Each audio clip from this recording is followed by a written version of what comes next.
तुम स्वयं अपना दीपक जलाओ सखे, तुम स्वयं अपना दीपक जलाओ सखे, सो गई चेतना को जगाओ सखे, सो गई चेतना को जगाओ सखे, रोशनी खुद तुम्हें ढूंढने आएगी, रोशनी खुद तुम्हें ढूंढने आएगी, यह निराशा की चादर हटाओ सखे, यह निराशा की चादर हटाओ सखे, बंद ताला हुआ तो खुलेगा नहीं, बंद ताला हुआ तो खुलेगा नहीं, संग में रंग कोई घुलेगा नहीं, अपने जीवन की चादर न मैली करो, अपने जीवन की चादर न मैली करो, लग गया दाग कोई धुलेगा नहीं।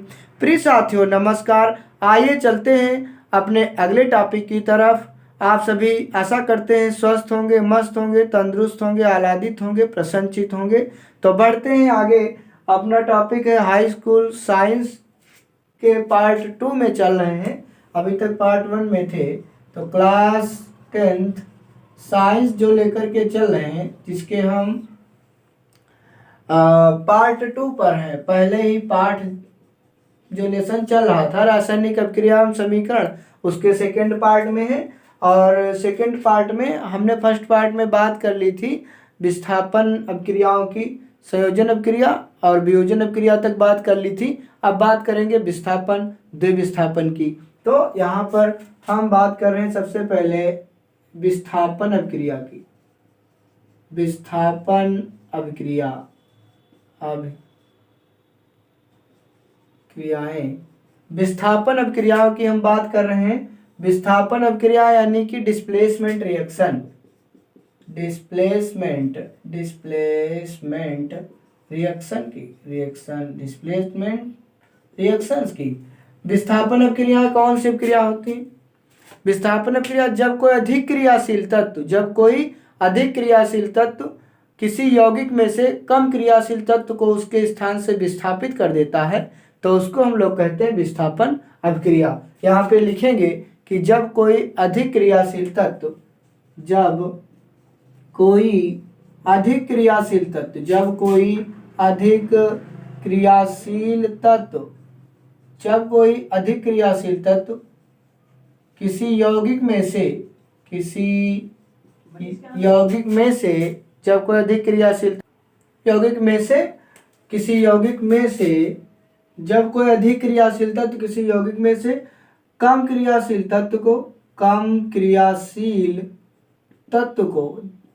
उसके स्थान से विस्थापित कर देता है, तो उसे विस्थापन अभिक्रिया कहते हैं। विस्थापन अभिक्रिया कहते हैं। बताओ समझ में आया कि नहीं आया? जब कोई अधिक क्रियाशील तत्व किसी यौगिक में एक तत्व होगा, एक अन्य पदार्थ होगा, से कम क्रियाशील तत्व को उसके स्थान से विस्थापित कर देता है, अलग कर देता है, तो उसे विस्थापन अभिक्रिया कहते हैं। जैसे कि हम उदाहरण लेते हैं, यहाँ पर एग्जाम्पल लेंगे। तो एग्जाम्पल में जैसे हम लेते हैं यहाँ पे लोहे की कील को, ये लोहा है फेरस जिसको कहते हैं, लोहा है फेरस। इसको जब कॉपर सल्फेट के विलयन में, कॉपर सल्फेट का विलयन है, कॉपर सल्फेट के विलयन में डालेंगे तो लोहा अधिक क्रियाशील तत्व है। कॉपर सल्फेट का जो विलयन यानी यौगिक है, इसके अंदर कॉपर जो बैठा है ये कम क्रियाशील तत्व है। इसको ये लोहा विस्थापित कर देगा और बना देगा FeSO4, ये बनेगा फेरस सल्फेट, लोहे का सल्फेट बनेगा फेरस सल्फेट, और प्लस यहाँ पे ये कॉपर जो है ये बाहर हो जाएगा, जी, कॉपर हमारा हो गया अलग। तो ये है हमारा इस तरह की विस्थापन क्रियाओं की। और भी बहुत से एग्जाम्पल हैं, लेकिन हम केवल एक एग्जाम्पल की बात करेंगे और आपको ये सरल भी लगेगा। इसे तैयार करिए। बढ़ते हैं आगे। आगे बढ़ेंगे विस्थापन अपक्रियाओं के, बाद में बढ़ेंगे द्विविस्थापन अपक्रियाओं पर। अब द्विविस्थापन अपक्रियाओं की बात करते हैं, यहाँ पे हेडिंग डालेंगे द्विविस्थापन अपक्रियाएं। द्विविस्थापन अपक्रिया, द्विविस्थापन अपक्रिया किसे कहेंगे? Double displacement, double displacement reaction, displacement reaction. द्विविस्थापन अपक्रिया किसे कहेंगे? तो द्विविस्थापन अपक्रिया, इनमें जो उत्पाद बनते हैं, द्विविस्थापन अपक्रियाओं में जब उत्पाद बनते हैं दो यौगिकों के बीच आयनों के आदान प्रदान के द्वारा बनते हैं। यहाँ पर लिखेंगे इस अभिक्रिया में, इस अभिक्रिया में उत्पादों का निर्माण, उत्पादों का निर्माण, इस अभिक्रिया में उत्पादों का निर्माण दो यौगिकों के बीच, दो यौगिकों के बीच आयनों के आदान प्रदान से होता है। आयनों के आदान प्रदान से होता है, आदान प्रदान से होता है। इस अभिक्रिया में उत्पादों का निर्माण दो यौगिकों के बीच आयनों के आदान प्रदान से होता है। यहाँ पर जैसे हम यहाँ पे उदाहरण देंगे BaCl2 प्लस Na2SO4, Na2SO4। देखो BaCl2 क्या है? बेरियम क्लोराइड है, ये है बेरियम क्लोराइड, इसका नाम है बेरियम क्लोराइड। इसका नाम है सोडियम सल्फेट, इसका नाम है सोडियम सल्फेट। तब ये कैसे टूटेगा? ये टूटेगा Ba प्लस 2Cl माइनस, ये टूटेगा हमारा Na2SO4, 2Na प्लस और SO4 माइनस, प्लस वाला माइनस से क्रिया करेगा और बना देगा BaSO4, बेरियम सल्फेट का अवक्षेप बना देगा। ये बेरियम सल्फेट का अवक्षेप बनेगा, बेरियम सल्फेट का अवक्षेप है, इसलिए इसमें इस अपक्रिया में बेटा अवक्षेप भी बनता है, इसलिए हम इसको अवक्षेपण अपक्रिया का भी नाम देंगे। और ये 2Na और 2Cl मिल करके बनाएंगे 2NaCl। ये हमारा साधारण नमक है, सोडियम क्लोराइड नाम है इसका, सोडियम क्लोराइड, सोडियम क्लोराइड ये हमारा बन गया। इसे अवक्षेपण अपक्रिया भी नाम देंगे। तो ये हमारी हो गई द्विविस्थापन अपक्रिया। बहुत सरल है। इस अपक्रिया में जो उत्पादों का निर्माण हुआ है दो यौगिकों के बीच आयनों के आदान प्रदान से, धनायन ऋणायन धनायन ऋणायन, आयनों के आदान प्रदान से हुआ है। तो ये हमारा है द्विविस्थापन अपक्रिया। बढ़ते हैं आगे की तरफ। अब बढ़ते हैं आगे और बात करेंगे उपचयन अपक्रियाओं की और उसके जस्ट बाद अपचयन अपक्रियाओं की। तो हम यहाँ पर लिख रहे हैं उपचयन अभिक्रियाएं। उपचयन अभिक्रिया, उपचयन अभिक्रिया किसको कहते हैं? जिसको हम लोग कहते हैं ऑक्सीकरण अभिक्रिया। ऑक्सीकरण के नाम से भी इसे जानते हैं। इंग्लिश इसकी है oxidation, oxidation reaction, oxidation reaction. तो भैया ये क्या है? ये कौन सी बला है उपचयन अभिक्रिया? सोच रहे होगे सर ये क्या है? तो उपचयन अभिक्रिया क्या है?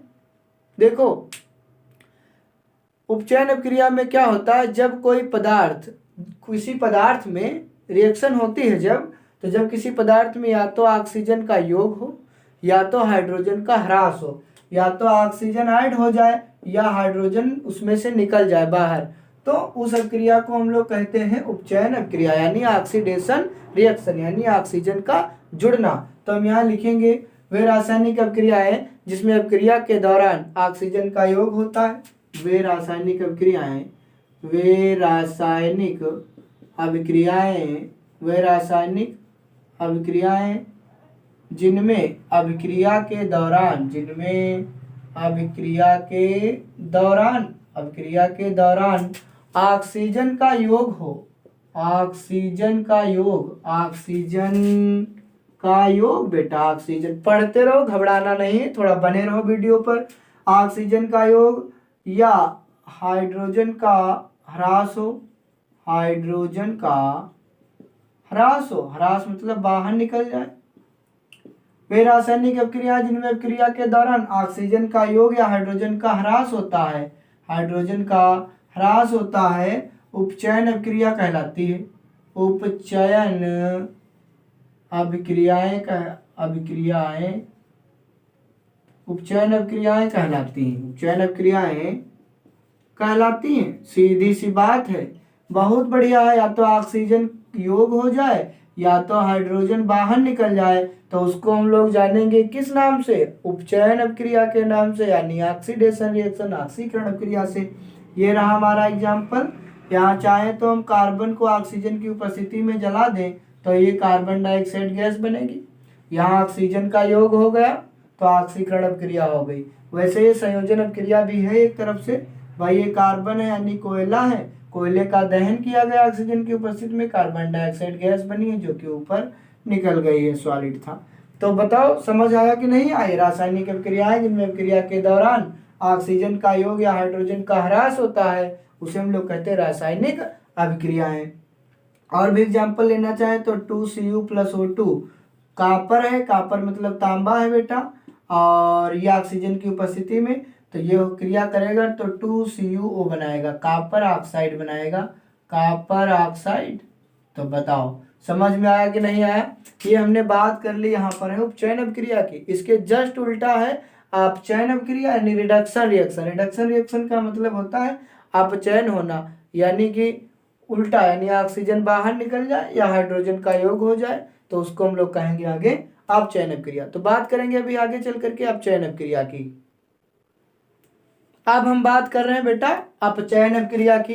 तो देखना जरा यहाँ पे अपचयन अभिक्रिया, अपचयन अभिक्रिया किसे कहते हैं, यानी रिडक्शन रिएक्शन, रिडक्शन रिएक्शन अपचयन अभिक्रिया। अपचयन अभिक्रिया बोलो किसे कहेंगे, अपचयन अभिक्रिया। वे रासायनिक अभिक्रिया है जिसमें अभिक्रिया के दौरान किसी पदार्थ में हाइड्रोजन का योग हो या ऑक्सीजन बाहर निकल जाए उसको अपचयन कहेंगे। यहाँ लिखेंगे वे रासायनिक अभिक्रियाएं, वे रासायनिक अभिक्रियाएं जिनमें अभिक्रिया के दौरान, अभिक्रिया के दौरान, जिनमें अभिक्रिया के दौरान किसी पदार्थ में, किसी पदार्थ में, अभिक्रिया के दौरान किसी पदार्थ में हाइड्रोजन का योग हो, हाइड्रोजन का योग हो या ऑक्सीजन का ह्रास हो, या ऑक्सीजन बाहर निकल जाए, ऑक्सीजन का ह्रास हो, कौन सी क्रिया कहलाती, अपचयन अभिक्रिया कहलाती है। और इसका हम चलते हैं इसके एग्जाम्पल पर, इसके उदाहरण की बात करेंगे, उदाहरण की बात करेंगे यहाँ पे। तो 2CuO+H2 और यहाँ पे रिएक्शन करेगा, यानी ये क्या है, कॉपर ऑक्साइड है, ये हाइड्रोजन गैस है। तो ये जब क्रिया करेगा तो ये क्या बनाएगा भाई, देखो हाइड्रोजन तो ऑक्सीजन से क्रिया कर लेगा तो H2O बना देगा, H2O, और एक O बचेगा तो इसका बनेगा, क्या बनेगा भाई, यहाँ पे 2CuO+H2। तो H2 हो गया, एक ऑक्सीजन यहाँ से ले ली, इसके पास कितनी ऑक्सीजन थी, 2 ऑक्सीजन थी, तो यहाँ पर बनेगा बेटा 2Cu, कॉपर और ऑक्सीजन की 2 थी, तो यहाँ पे 2H2 लेंगे, कितना लेंगे 2H2, यहाँ पे 2H2 लेंगे तो यहाँ पे 2H2O बनेगा। अब हमारी संतुलित रिएक्शन हो गई। देखो कॉपर के 2, कॉपर के 2, ऑक्सीजन के 2, ऑक्सीजन के 2, हाइड्रोजन के 4, हाइड्रोजन के 4, तो 2 जल के बन गए और ये कॉपर। कहने का मतलब यहाँ पे क्या हुआ, हाइड्रोजन को देखो आगे चल करके ऑक्सीजन, हाइड्रोजन का योग हो या ऑक्सीजन का ह्रास। तो यहाँ पे हम देख रहे हैं कि इसके पास में ऑक्सीजन थी कॉपर ऑक्साइड के पास, और इसकी आगे ऑक्सीजन जो है ह्रास हो गई है, ऑक्सीजन इसकी खो गई है। तो इसमें हमारा हो गया कौन सा, अपचयन अभिक्रिया, अपचयन अभिक्रिया यहाँ पे हो गई। तो हमने आपको पढ़ा दिया उपचयन और अपचयन, ये दोनों हमने रिएक्शन आपकी कंप्लीट करा दी। अब बात करते हैं रेडॉक्स अभिक्रिया की। तो इसी में हम समझा देते हैं आपको। रेडॉक्स अभिक्रिया वो होती है, रेडॉक्स रिएक्शन जिसमें उपचयन और अपचयन दोनों अभिक्रियाएं होती हैं एक साथ, उसको कहते हैं रेडॉक्स अभिक्रिया। और ये उसका एक एग्जाम्पल है, रेडॉक्स अभिक्रिया में भी यही लिया जाता है। इसमें देखो एक तरफ अपचयन हो रहा है और यहाँ देखेंगे तो हाइड्रोजन को ऑक्सीजन मिल रही, इसलिए यहाँ पे उपचयन हो रहा है। तो ये एक प्रकार की रेडॉक्स रिएक्शन है। तो यार इस टॉपिक को बाद में लेके चलेंगे, तब तक के लिए हमारा समय हो गया है। 4 पंक्तियां सुनिए और 4 पंक्तियां सुनने के बाद में विराम लेंगे। कि माझी तेरे कश्ती के तलबदार बहुत हैं, माझी तेरे कश्ती के तलबदार बहुत हैं, इस पार कुछ मगर उस पार बहुत है, इस पार कुछ मगर उस पार बहुत है। तूने जिस शहर में खोली है शीशे की दुकान, तूने जिस शहर में खोली है शीशे की दुकान, उस शहर में पत्थर के खरीदार बहुत हैं।